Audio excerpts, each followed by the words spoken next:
Let us continue with the topic. Now, we have discussed about the three-stage nuclear program in general and what are the stages in the previous video. Now, we will discuss each stage in detail in this video, right? Now, in the three-stage nuclear program formulated by Homi Bhabha, the first stage is pressurized heavy water reactor using. Now, what are the main crux points in the stage one? I'll write down this each and every point, right? Now, in this, the first point that you have to learn is, now your natural uranium oxide is used as fuel matrix. Uranium oxide. Now, see here, each and every point is important, so I'm writing everything right. Uranium oxide, UO2. Now this is used as fuel matrix. Now the second point that you have to learn is deuterium oxide, that is nothing but your heavy water. I am writing down the formula, right? Already I have discussed about this D2O, or you call it as heavy water. Now this D2O or heavy water must be used as coolant,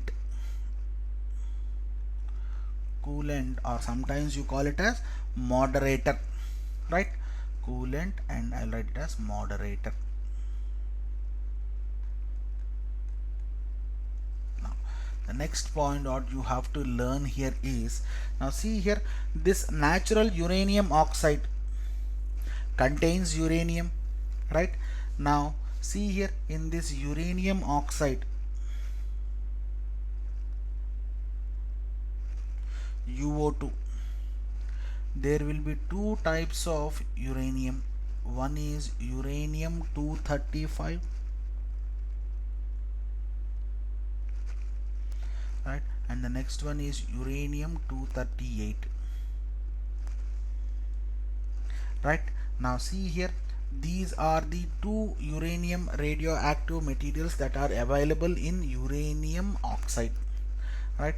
Now the next point that you have to learn is, now see here, in the first stage you have to use two plants. One is for boiling water reactors based on some imported technology, and subsequent plants are of made due to R&D efforts in India itself. Now see here, now India have attained complete self-reliance in this technology. So completely this pressurized heavy water reactor is being manufactured and maintained in India itself, right? Now previously, boiling water reactors, boiling water reactors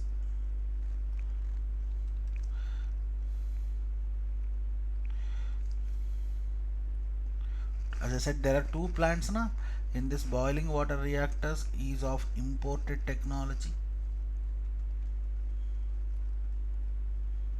right? Now the remaining is from R&D efforts of our Bhabha Atomic Research Center only. Now let us go into the stage 2. What happens in stage 2 and what is for stage 2? Stage 2 nuclear program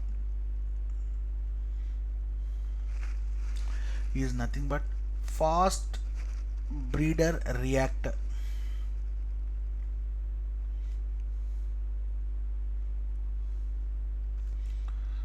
Fast breeder reactor. Now the first point what you have to learn in this is, now see here, India's second stage of nuclear program, I mean nuclear power generation, it focus on usage of plutonium 239, right? And this plutonium 239 is obtained from the first stage reactor, right? Now see here, this stage 2 of Indian nuclear program mainly focuses on usage of plutonium 239,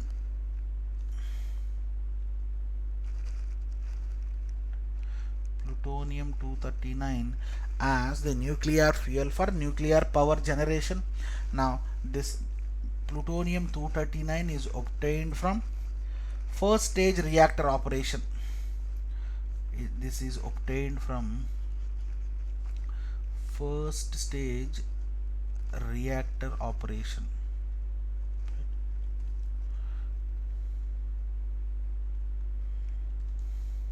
Now I'm writing down the full point here. Now how this plutonium 239 is used, right? Now see here, this plutonium 239 is used as fuel core in fast breeder reactors. Now that is called your FBRs in short, right? In FBRs. Now this is the main fissile element, I mean nuclear fission element in this fast breeder reactor, plutonium 239, right? Now see here, I'll write down here, plutonium 239 is the fission reactor element that is used in fast breeder reactor. Now encircling this plutonium 239 there will be a blanket of uranium 238. Now this blanket which will be surrounding plutonium 239, right, undergo transmutation to produce fresh plutonium, and see here more and more plutonium is produced, and again this is used for nuclear power generation. Now this blanket of uranium 238 undergoes transmutation. I will write down the full point here, transmutation, to form more plutonium 239. Now see here, more plutonium is available for the power generation here. Now beside this blanket of uranium 38, thorium 232 around this fast breeder reactor core also undergoes neutron capture reaction leading to the formation of uranium 233. Now this uranium 233 is the nuclear fuel that is used for third stage nuclear program, right? Now see here, apart from this blanket of uranium 232 there will be thorium 232 which surrounds the fuel core of fast breeder reactor, FBR. Now this thorium 232 by neutron capture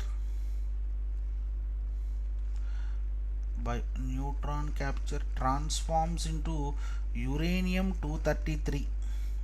Now this uranium 233 is the nuclear fuel for the third stage nuclear power program, right? India's nuclear power program. Done. Now this is the stage 2. Now focus on this. You can expect one question from this, most important, right? Next we'll move on to stage 3. Stage 3.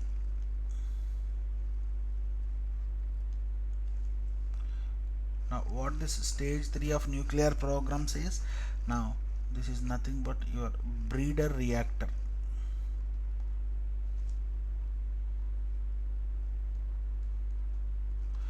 Now the third phase of India's nuclear power generation program ER, breeder reactors. Now this is the third generation nuclear power generating program uses breeder reactors. Now this breeder reactors uses uranium 233 as fuel, which is formed in stage 2 of nuclear program due to neutron capture of thorium 232. Am I right or wrong? Now see here, why this uranium 233 is being widely used, because you have more uranium deposits in our country which permits the usage of uranium, right? Now again, as we said, as we explained here, uranium 233 is obtained from nuclear transmutation of thorium 232, right, which is used as a blanket in second phase fuel core reactor around plutonium 239, right? Now this I have explained in the previous slide itself. Now see here, beside this uranium 233, beside this uranium 233 breeder reactors, now see here, this uranium 233 will have a thorium 232 blanket around the fuel core. Thorium 232 blanket. Now see here, this thorium 232 by transmutation, I mean by neutron capture, both are same, right? By neutron capture, they again form uranium 233, and see here, more and more uranium 233 will be available, and thus more power generation can be done by this nuclear fuel. Done. Now see here, this is the stage 3. Now focus on this, this is also very important. Done. Now what are the major nuclear sites in India? Right, now this is very important, I will write down all the points, right? Tarapur in Maharashtra are the nuclear sites.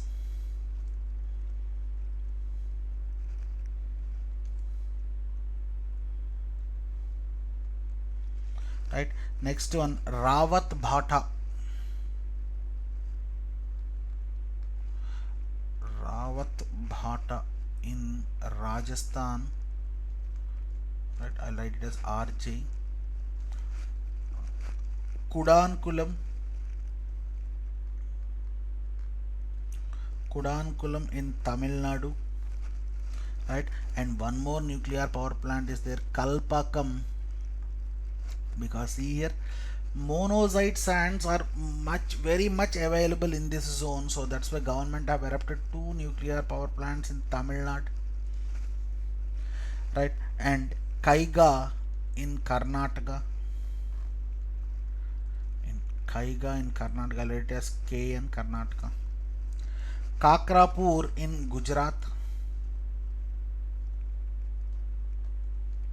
Your third stage breeder reactor is in Kakrapur, Gujarat, right? And the Narora in Uttar Pradesh. Now these are the nuclear sites available in India. Now,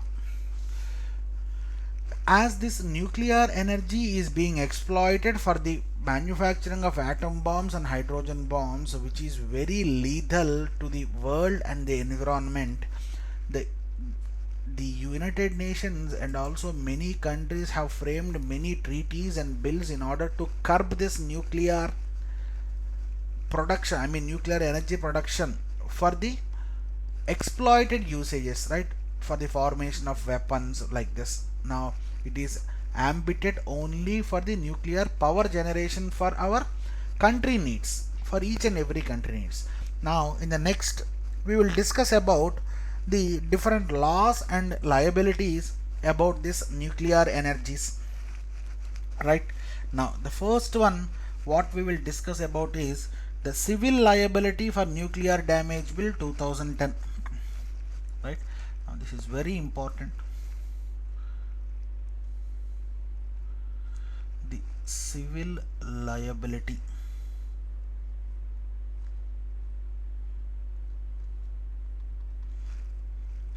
for nuclear damage bill 2010. Now what this bill says, now this bill defines nuclear incidents and nuclear damage, how to use nuclear fuel material and nuclear installations, and also how to operate this nuclear installations, right? Now see here, this bill defines about nuclear incidents,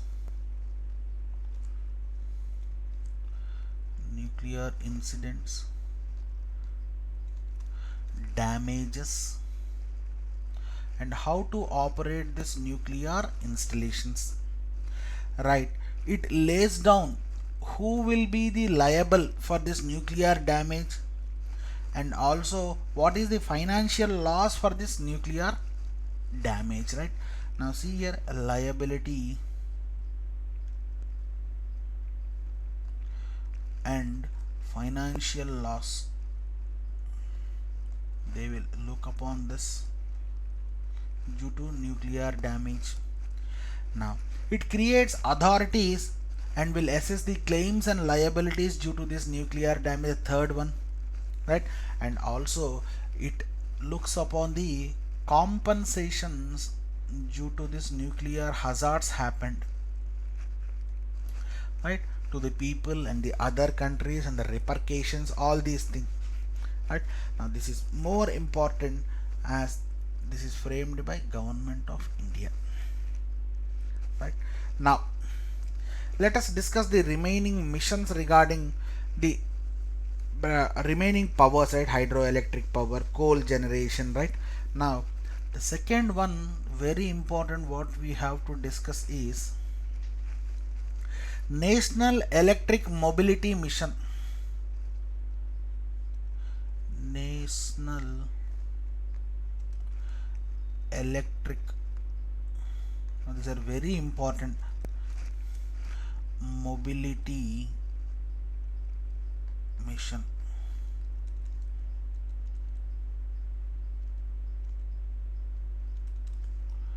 National Electric Mobility Mission.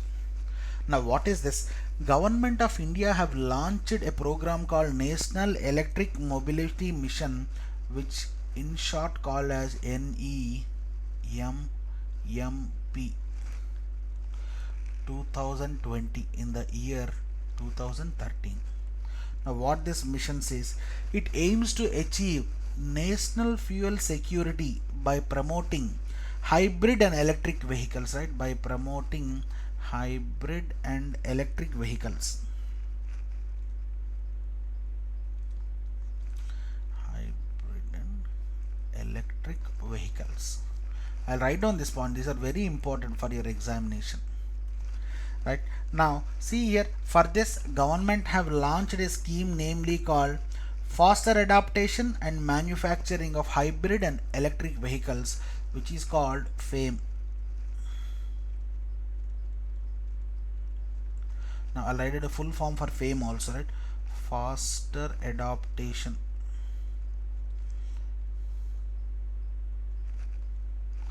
faster adoption and manufacturing, faster adaptation and manufacturing, FAME. Right, under this National Electric Mobility Mission have launched a scheme called FAME for in order to increase the production of hybrid and electric vehicles, and also it provides incentives for the companies who produce this hybrid and electric vehicles. Now next one what we will discuss is national policy on biofuels.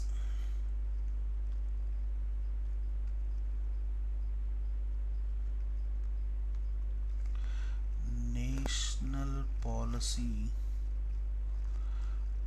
on biofuels.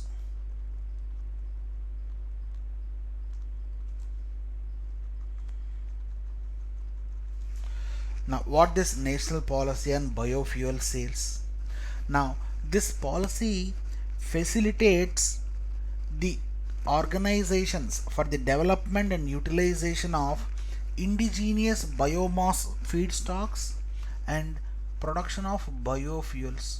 It helps you to use utmost utilization of, I'll write down the crux point, right, utmost utilization of biomass feedstocks for power generation, as we are speaking about energy, right, and for biofuel production. Right, now see here, for this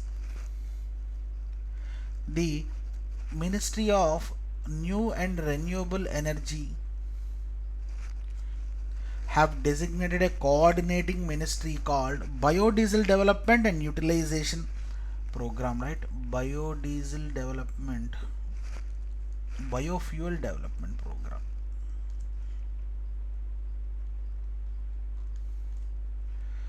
Biofuel Development Program.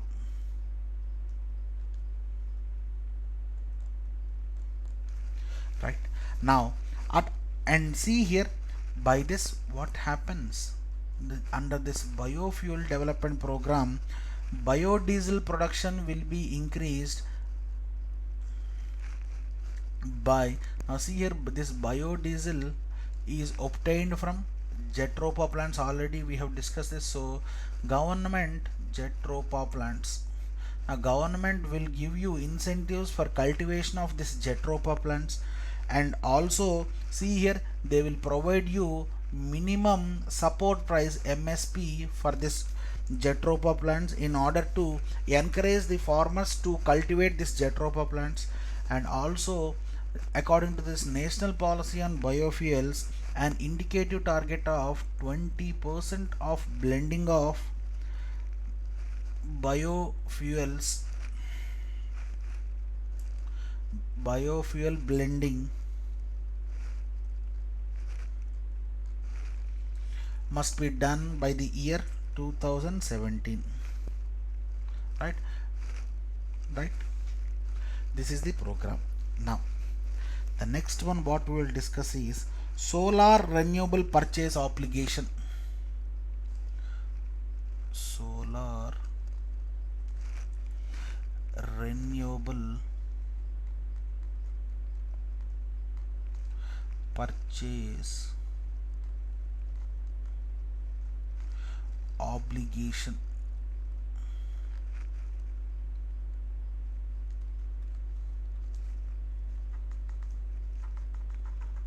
Solar, which is called RPO, renewable purchase obligation.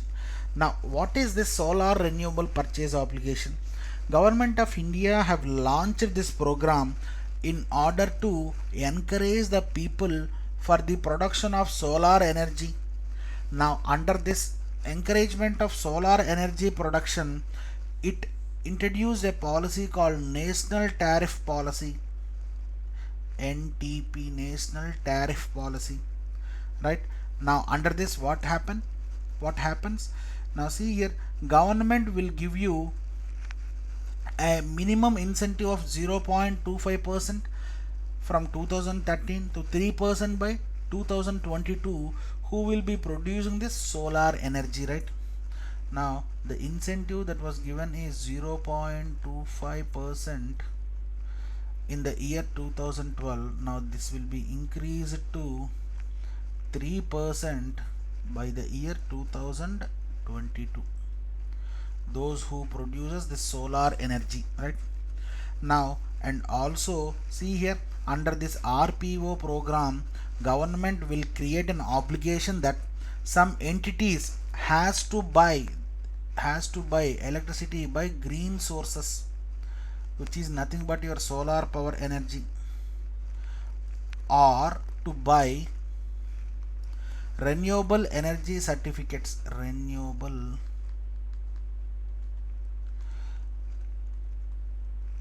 energy certificates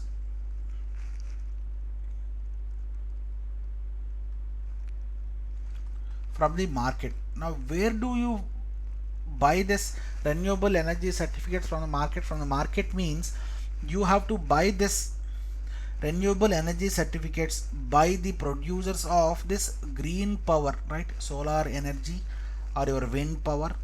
Right now from them you have to buy down this renewable energy certificates. Now this is what your RPO, renewable purchase obligation. Right now the next very important one what we have to discuss is National Clean Energy Fund. Now when was it created? Right, I'll write down this National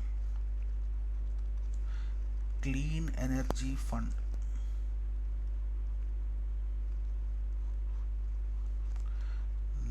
National Clean Energy Fund. Now this is created in 2010 to 2011. Now what is this National Clean Energy Fund?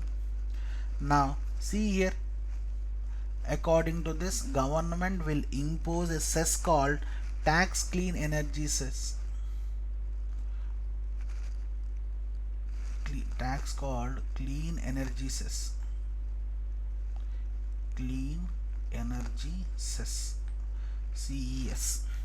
Now this clean, by collecting this clean energy cess, now the amount will be used for research and innovative projects in clean energy techniques of public sector or private sector, right, up to an extent of 40% of total cost. Now this cess will be funded for R&D, research and development and innovative programs. Now how much they will fund? 40% of the project cost. Either this can be done by public sector or private sector. 40% of the project cost will be given by this National Clean Energy Fund.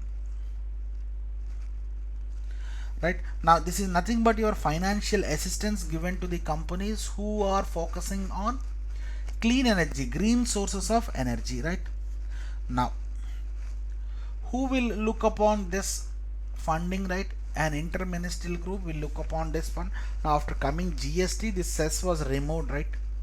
After GST inclusion, this cess was removed, right? Now the next one what we will discuss is draft national wind solar hybrid policy. Now this is a draft regarding national wind solar hybrid policy. Hybrid policy.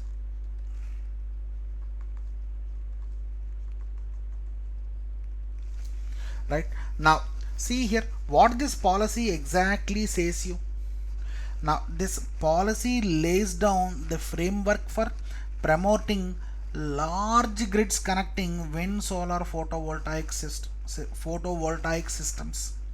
Now this policy promotes large wind, solar, photovoltaic systems, PV systems. I write it as PV systems.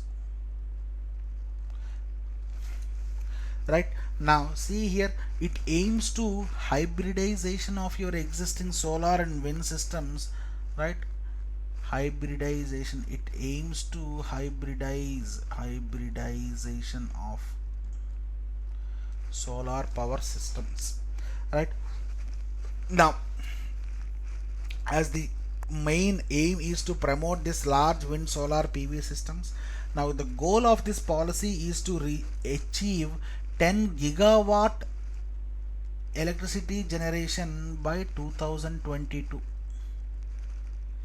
right? By and also optimal and sustainable utilization of this power by giving better infrastructure of transmission, right? And also it helps you, it promotes you for funding of hybrid photovoltaic systems, right? Now see here, as I said earlier, now the cost of production for photovoltaic cells is very high in our country, so government want to incentivize and also decrease the rate of cost of this photovoltaic cells. Now and also it provides financial assistance to the companies who produce these photovoltaic cells. Now under what program? IREDA program. It provides financial assistance to the companies who produce this photovoltaic systems, right? Now IRDA is nothing but Indian Renewable Energy Development Agency, Indian Renewable Energy Development Agency, and also through banks. right? Now this is the draft for wind and solar hybrid policy. Now let us discuss the next one, national offshore wind energy policy. All these policies are very important, right? National offshore wind energy policy.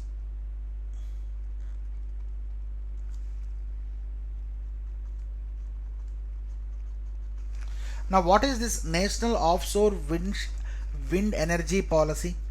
Right now this is under Ministry of New and Renewable Energy Sources. Now it has been authorized in order to set up your wind energy plants in the offshore areas and also within exclusive economic zones, right? By creating exclusive economic zones in order to increase the wind power generation. Exclusive economic zones, which is called EEZs, right? EEZ. Right now see here, this scheme is applicable all through the country where there is a potential availability of wind energy. And see here, National Institute of Wind Energy has been authorized to look after this national offshore wind energy policy, and also to include some key points which will be helping for the development of wind energy policy in the country, right? Focus on this National Institute of Wind Energy, right? We'll continue the next policies in the next video. Thank you.